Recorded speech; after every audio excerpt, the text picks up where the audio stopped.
This will be the third installment of No Talking by Andrew Clements.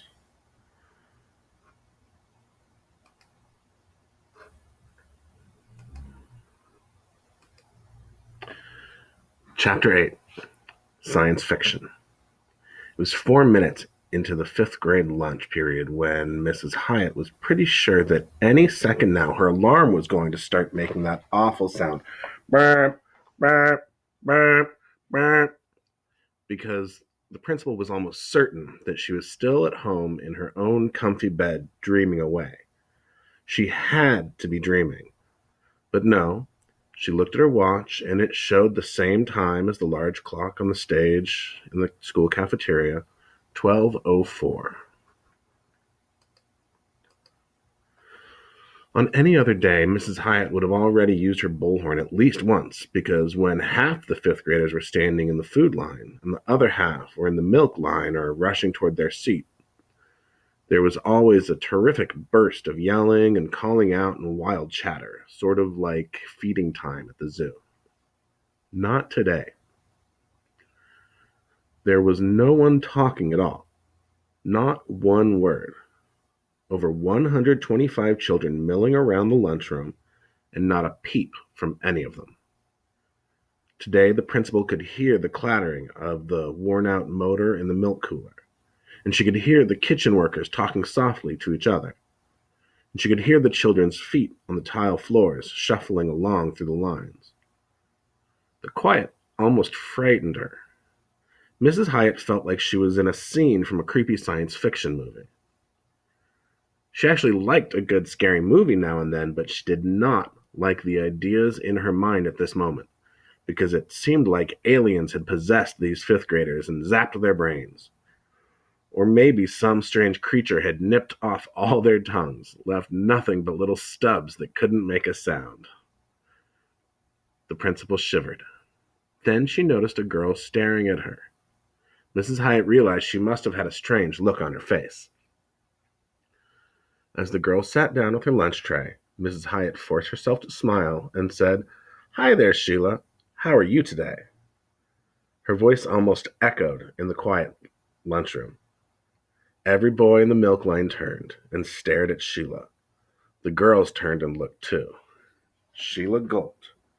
She gave the principal a nervous smile and, speaking softly and slowly, she said, "Fine, thank you."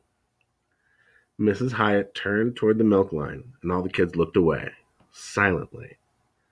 And again, the principal felt like she was in the middle of a science fiction movie. It suddenly seemed silly to be standing there in a silent room with her huge red plastic bullhorn. So, Mrs. Hyatt walked over to the playground door, where Mrs. Escobar was standing. She tried to look as casual as possible, tried to act like it was perfectly normal for the lunchroom to be stone silent except for the clattering of plates and the squeaking of sneakers on the waxed floor. The principal set the bullhorn on the floor by the wall and whispered to Mrs. Escobar, "What in the world is going on here?" Mrs. Escobar whispered back, "I have no idea, but it's something weird, that's for sure." Mrs. Hyatt did not like this feeling that something strange, something new was happening, because this new activity was happening at her school and no one had asked for her permission. This new activity was unauthorized. Mrs. Hyatt didn't simply like being in charge of her own school, she felt like she needed to be in charge. And that's why she felt like she had to say something, do something to break the spell. So she stepped away from the wall and in a loud voice she said, "Good afternoon, fifth graders. Are you enjoying your lunchtime today?" All the kids looked at each other. The whole room seemed to take a deep breath, and then almost everyone said, "Yes, Mrs. Hyatt." And then silence again. After an awkward few seconds, the principal said, "It's so quiet in here today. I'm very impressed with your good behavior." Some kids smiled, some nodded, but no one said a word. Mrs. Hyatt said, "Is there some special reason why no one's talking today?" The whole room went still. Even the chewing stopped. No hands went up, and no one answered her question. But Mrs. Hyatt was a keen observer, and in that sudden stillness, she noticed something. Right after she asked her question, it seemed like almost every boy looked at Dave Packer, who was standing beside the milk cooler. It seemed like almost every girl took a quick look at Lindsay Burgess, who was just sitting down at a table. And the principal thought, that's odd. But the whole situation was odd, very odd. And now it seemed the room was stuck in a complete calm, as if all the kids had even stopped breathing. Everyone was waiting to see what she was going to do next. After a few more seconds of suspense, Mrs. Hyatt cleared her throat and said, "Well, students, please enjoy the rest of your lunchtime." And the cafeteria came back to life, silently. Chapter 9, The Right Word. As Dave sat down at a lunch table with his friends, he couldn't get the grin off his face. He was having so much fun he could hardly chew his first bite of grilled cheese. And he didn't like chewing right now because chewing made noise, and when he munched, he couldn't hear the silence. The silence. Dave thought it was amazing. And watching Mrs. Hyatt try to figure out what was going on, that was amazing too. It was like they had trapped her in a force field, and she couldn't get out of it because the silence filled the cafeteria. Dave looked around and he saw the same amazement on the faces of some other kids. They were all thinking about the same thing, together. Then suddenly, "Hey, give it back!" There was a gasp as every boy and girl in the room sucked in a breath, and all heads turned to see where those words had come from. And there, at the ice cream freezer, Ed Kesey had one hand over his mouth, with his other hand reaching for a cherry popsicle that Brian Del Greco had grabbed. Dave swung around and looked at Lindsay. Lindsay knew a lot of kids were watching her, but she pretended not to notice. She slowly reached into her back pocket, pulled out a pen and a small red notebook, slowly opened the cover, and slowly made 4 little marks on the first page. And as she flipped the notebook shut, Lindsay looked right at Dave and gave him a big smile. Just like that, and the girls were already ahead by 4 points. But Dave wasn't worried. The contest had barely begun. There were 2 whole days to go. Dave was absolutely sure that the next 48 hours were going to be very interesting. And he thought, is that the right word? How about fascinating? No, more like exciting. Yeah, exciting. Then Dave happened to glance at Mrs. Hyatt, and he could tell from the look on the principal's face that she'd been watching everything. The way Ed had shouted those words and then covered his mouth, the way all the other kids had reacted, the way Lindsay had marked her notebook. And at that exact moment, the principal turned and locked eyes with Dave.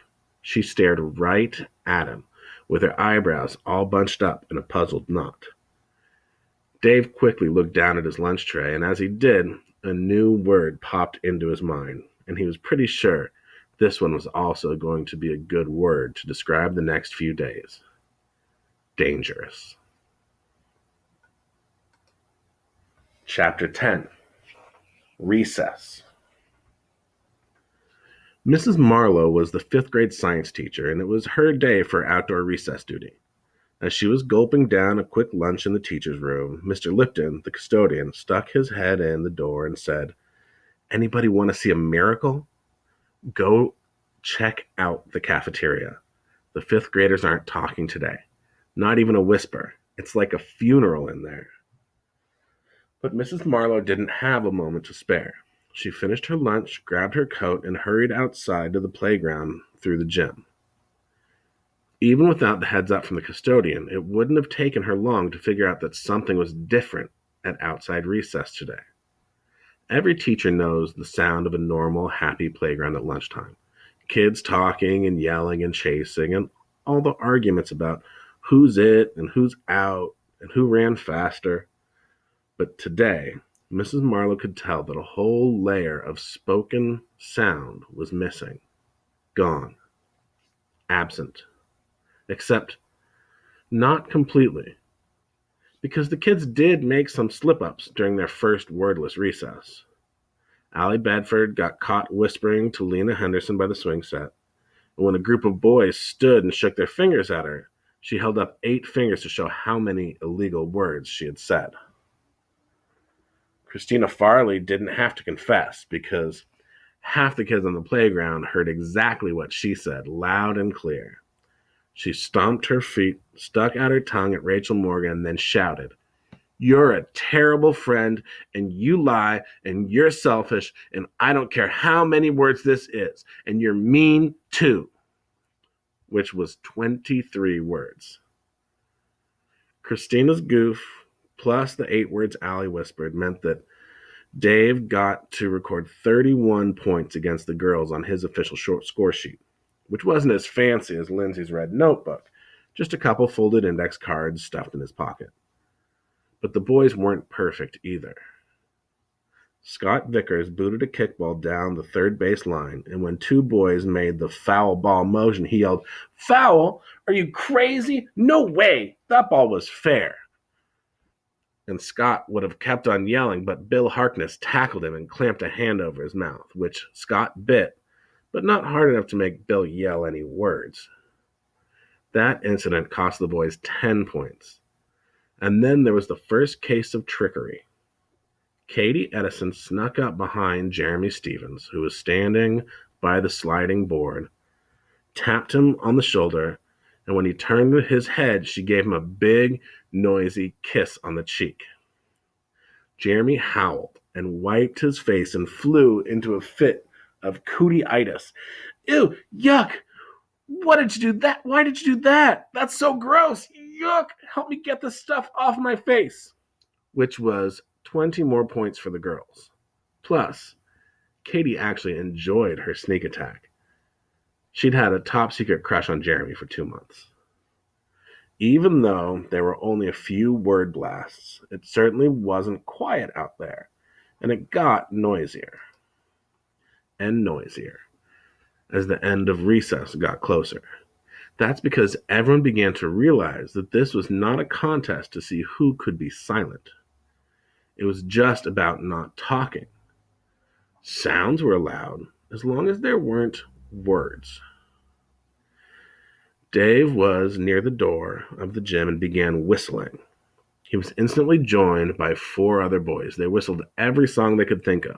"Row, row, row your boat," "Now I Know My ABCs," "London Bridge is Falling Down," Barney's marching song, the Star Wars theme song, "Old MacDonald Had a Farm," "I've Been Working on the Railroad," "Rubber Ducky," on and on. The whistling was mostly off-key, but it was a grand performance anyways, with lots of clapping and hooting between tunes. Somewhere near the middle of the whistling concert, 6 or 7 girls began screaming. These were not the kind of screams that make grown-ups come running. They were just an ugly assortment of squeals and yelps and shrieks that everyone else found very annoying. Spaced out around the edge of the playground, the girls bounced their high-pitched sounds around like a beach ball at a baseball stadium. I have no idea. They made lots of noises, but they weren't talking. Some other girls were jumping double dutch, and since they couldn't chant the rhymes, the kids who weren't jumping or turning ropes clapped out the rhythm of the words with their hands. The quietest activity involved 4 girls who had a printed folder that showed how to use American Sign Language. They sat in a circle on the ground and practiced their hand signals. And to round out the soundscape, Bradley Lang and Tyler Renner were cruising around the playground, bothering as many girls as possible by making all sorts of mouth noises, clicks, pops, roars, quacks, barps, burps, and especially those loud bathroom noises created by putting the palms of both hands over the mouth, puffing up the cheeks and blowing out a blast of air. Mrs. Marlowe could see there was plenty of activity, but those high-pitched playground voices, all that buzz and chatter and calling out, all that was definitely missing. There was no mistaking it. These kids were not talking, which would have been unusual for any bunch of students. For this group of kids, the custodian had called it right. It was practically a miracle. But why? There had to be a reason they were all acting this way.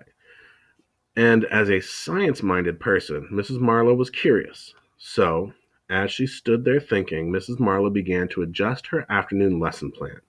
Because in about 10 minutes, 26 of these fifth graders would be sitting in her room ready for science class. And there was nothing Mrs. Marlowe liked better than a good experiment.